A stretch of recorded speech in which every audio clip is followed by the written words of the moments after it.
Together for a long time. Yeah, we've been together for about 18 years. Do people ask you why you're not married? Well, you never know. But, no, I don't like questions like that.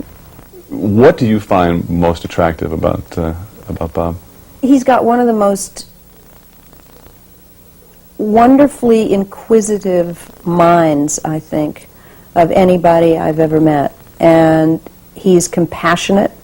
He cares about things. He also cares a great deal about his career. He's got a wonderful sense of humor. How do you think Bob will describe you in a few minutes here? I have no idea. I have absolutely no idea. I don't know. Nothing would surprise me, though. Coming up, Robert Foxworth.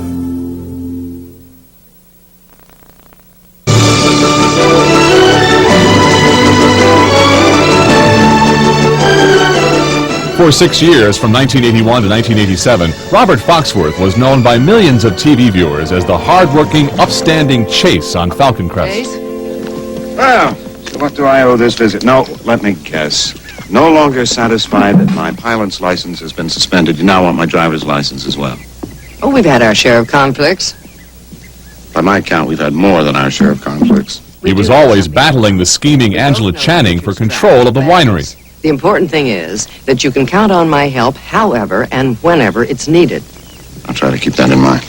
Robert Heath Foxworth was born in Houston, Texas, 51 years ago. His father owned a roofing company, and his mom was a writer. When Robert wasn't on a horse, he was acting. He landed his first stage role at the age of 9, and by the time he was 30, he was starring on television. In 1973, he played the lead as the Mad Doctor in the TV movie Frankenstein. Otto? Is it alive? The next year, Robert met Elizabeth Montgomery on the set of the film Sundance. Some gift. That's all I got for you. An hour of time, if I'm lucky. I ain't been yet, I'm due. Their romance on-screen fanned the fires for a love affair off-screen. In the late 70s, Robert played the inept co-pilot in Airport 77.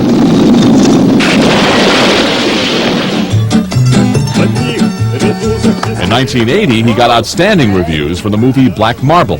But the film bombed at the box office and put a damper on Robert's movie career. However, most of Robert's professional accolades are for his stage work. He just recently received standing ovations and rave reviews for his performance in Who's Afraid of Virginia Woolf. You really had a very varied acting career. Could have been much different, though. I know you turned down the role of J.R. in Dallas. Yes. That is just amazing. Yeah, isn't it? Well, I mean, that's one of the greater stupidities I've ever done. However, the original script that I was submitted was much different from what eventually came of the role. And J.R. was not this major character. And I'm convinced, and I must be convinced, otherwise I'll go insane, that Larry Hagman made of J.R. what it was, and I could never have done it. Well said, well said. You also turned down a role on MASH. Well, that was another stupidity. I had friends who were in the film of MASH and knew how it was made, and I thought, you can't do a half-hour show like this. And I made the mistake of saying that to the producers when I went in for my first meeting. I think they were very interested in me until that moment, because they knew they could do it, and boy, they were right, weren't they?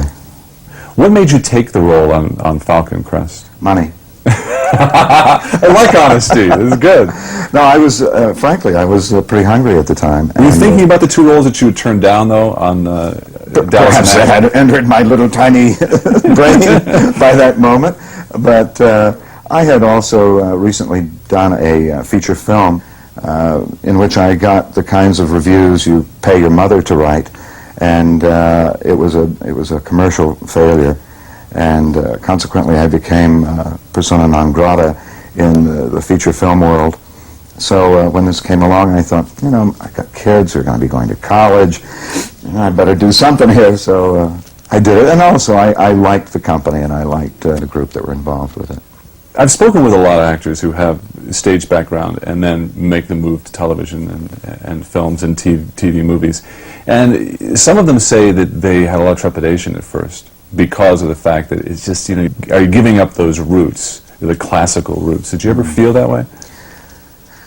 Well, I suppose somewhere deep in my soul I felt that way, but on the other hand, I was poverty-stricken and had 2 children and was living in a little tiny apartment in New York, and when the first opportunity came, I took off. I went for it very quickly, so it was not a big problem until later when I felt like I had, to some degree, betrayed my roots and my training.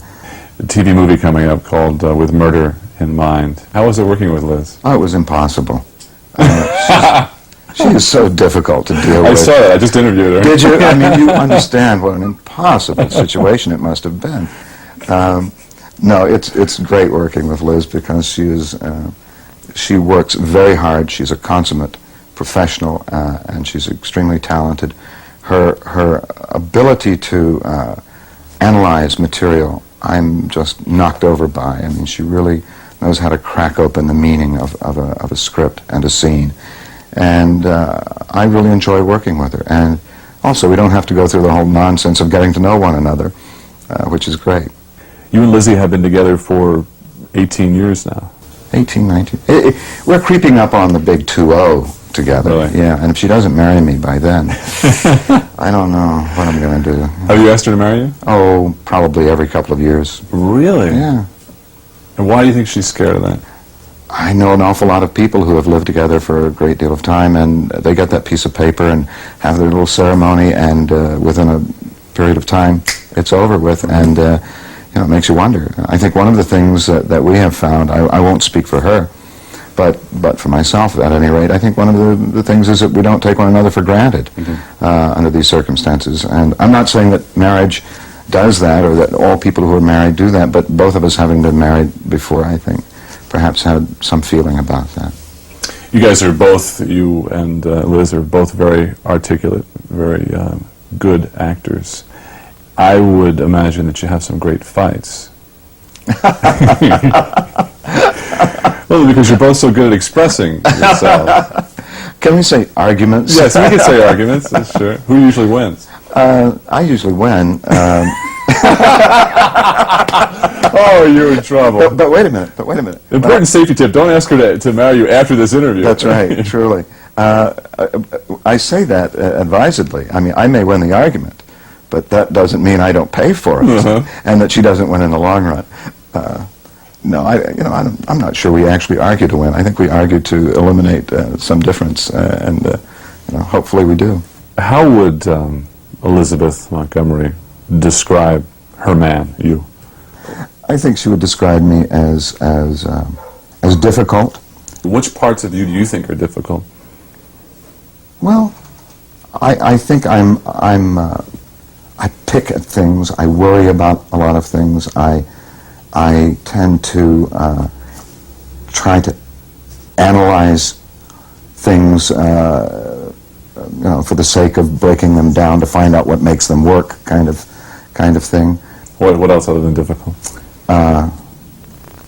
I think she would describe me as being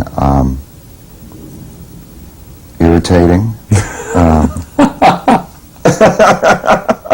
So we've got difficult and irritating. Self-deprecating, we'll throw that in. I'll give you that one.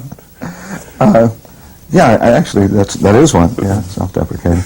I really don't know. I mean, I know that she loves me, and I know that she likes me, and she, that's one of the things I'm not going to analyze too much and try to crack open, because as long as it's there, I'm real pleased. So how would you describe Lizzie? I would describe her as perhaps the most intelligent woman I've ever met.